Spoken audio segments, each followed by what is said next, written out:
முதல் வாசகம். இணைச்சட்ட நூலிலிருந்து வாசகம். அந்நாட்களில் மோசே மோவாபு சமவெளியிலிருந்து எரிகோவுக்கு கிழக்கே நெபோ மலையில் உள்ள பிஸ்காவின் உச்சிக்கு ஏறி சென்றார். ஆண்டவர் அவருக்கு தான் வரையில் உள்ள கிளையாது நாடு முழுவதையும் காட்டினார். மேலும் நப்தலி முழுவதையும், எப்ராயிம் நிலப்பகுதியையும், மனாசே நிலப்பகுதியையும், யூதாவின் நிலப்பகுதி முழுவதையும், மேற்கே மத்திய தரை கடல் வரையிலும் காட்டினார். மற்றும் நெகேபையும் பேரிச்சை மாநகராகிய எரிகோ முதல் சோவார் வரையிலும் உள்ள நிலப்பரப்பையும் காட்டினார்.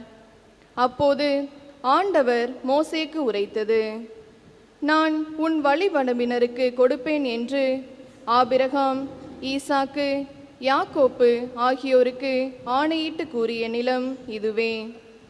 உன் கண்களால் நீ அதை பார்க்கும்படி செய்துவிட்டேன். ஆனால் நீ அங்கு போக மாட்டாய்.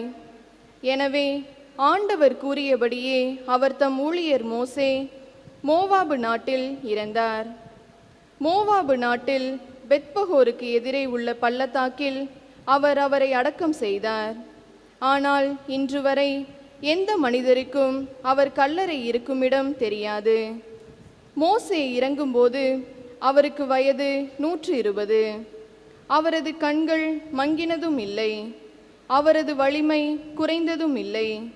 மோவாபு சமவெளியில் இஸ்ரேல் மக்கள் மோசேக்காக 30 நாட்கள் துக்கம் கொண்டாடினர். மோசேக்காக இஸ்ரேல் மக்கள் அழுது துக்கம் கொண்டாடின நாட்கள் நிறைவுற்றன. நூனின் மகனாகிய யோசுவாவின் மேல் மோசே தம் கைகளை வைத்ததால் அவர் ஞானத்தின் ஆவியால் நிரப்ப பெற்றிருந்தார். இஸ்ரேல் மக்கள் யோசுவாவுக்கு செவி கொடுத்து மோசேக்கு ஆண்டவர் கட்டளையிட்டபடி நடந்தார்கள். ஆண்டவர் நேருக்கு நேர் சந்தித்த மோசேயைப் போல் இறைவாக்கினர் வேறு எவரும் இஸ்ரேலில் இதுகாரும் எழுந்ததில்லை.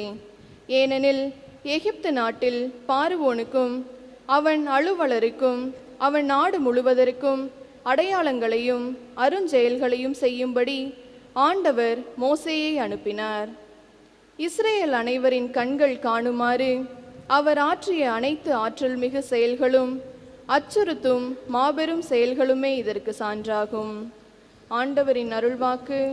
இறைவனுக்கு நன்றி.